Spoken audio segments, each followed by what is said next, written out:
Pass importanti biex id-direttiva tat-tabak li propona l-Kummissarju Ewropew Tonio Borg tidħol fis-seħħ hekk kif il-Kunsill tal-Ministri li ltaqa' matul il-ġurnata tal-ġimgħa fil-Lussemburgu ħa deċiżjoni li tittieħed dik li hija msejħa Common Approach.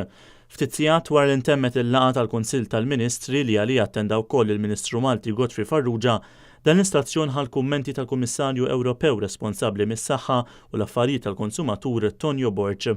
Kien hemm ċertu emendi li mhumiex l-emendi ta' Kummissjoni, imma emendi li ma jmorrux kontra l-qalba ta' dik li hija l-proposta.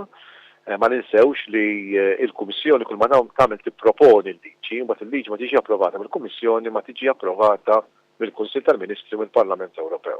Jiġifieri iż-żewġ affarijiet prinċipali illi huma illi jitneħħew il-flavors tas sigaretti bħal mentol u l-pakket ta' sigaretti ma m'għandux jidresu xi ħelu jew xi fwieħa, dawk ma tmissux għadu hemmhekk fid-direttiva li huma l-iktar żewġ affarijiet importanti. B'hekk issa jmiss li l-Kunsill tal-Ministri jinnegozja mal-Parlament Ewropew biex l-emendi li ġew proposti mill-Kunsill tal-Ministri jidħlu fid-direttiva. Il-Parlament Ewropew diġà beda jiddiskuti dil-mozzjoni, dil-liġi, sa jieħu pożizzjoni u mbagħad jibdew it-trattattivi negozjati bejn il-gvernijiet u ġifieri il-Kunsill tal-Ministri u l-Parlament Ewropew. Id-direttiva ġiet proposta mill-Kummissarju Ewropew Tonio Borg fit-19 ta' Diċembru li għadda.